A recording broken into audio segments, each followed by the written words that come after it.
2012 সালে প্রধান শিক্ষক নিয়োগ পরীক্ষায় আসা একটি গণিত আমরা সমাধান করব। গণিতটি হচ্ছে নিচের ভগ্নাংশগুলির মধ্যে কোনটি বৃহত্তম, মানে কোনটি বড়।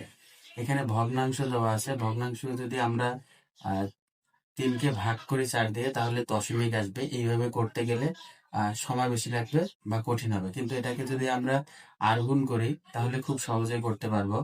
এই যে 3/4, এটাকে প্রথমে আমরা ক্ষয়ের মান 5/9 যদি গুণ করে এইভাবে,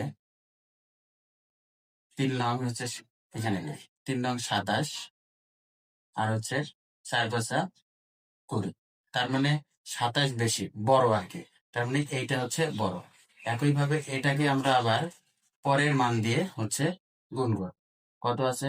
7/12, তাহলে কত আসবে? 3 12 36 আর 4 7 28। তাহলে এটা বড়, তার মানে হচ্ছে এই 3/4 হচ্ছে বড়। একইভাবে 3/4কে আমরা পরের যে মান আছে 11/18, এটাকে আর গুণ করবো। 3 18 54, 4 11 হচ্ছে 44, তাহলে বড় কোনটা? 54, তার মানে 4/3 এইটা হচ্ছে এই মানগুলোর মধ্যে সবচেয়ে বড়। আমাদের উত্তর হচ্ছে ক।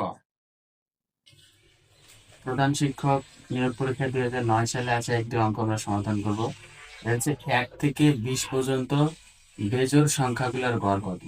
যদি বেজোড় সংখ্যার গড় বলে 1 থেকে যে কোনো সংখ্যা, যেটা 20 30 হতে পারে, তখন আমরা কি করব? সর্বশেষ যে সংখ্যাটা থাকবে, এখানে সর্বশেষ সংখ্যা হচ্ছে 20, এই 20কে আমরা 2 দ্বারা ভাগ করব, তাহলে কত হয়? 10। এর উত্তর হবে এই যে গ, 10। কিন্তু যদি বলে যে জোড় সংখ্যা, যদি বলে 1 থেকে 20 পর্যন্ত জোড় সংখ্যা কত, যদি জোড়ের কথা বলে, তখন আমরা কি করব? প্রথম যে সংখ্যা আর শেষ সংখ্যা যোগ করে 2 দ্বারা ভাগ করব। এখানে 1 থেকে, তাহলে 1-এর পরে জোড় সংখ্যা কত?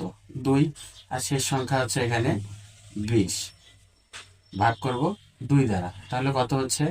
22 ভাগ হচ্ছে 2 সমান হচ্ছে 11।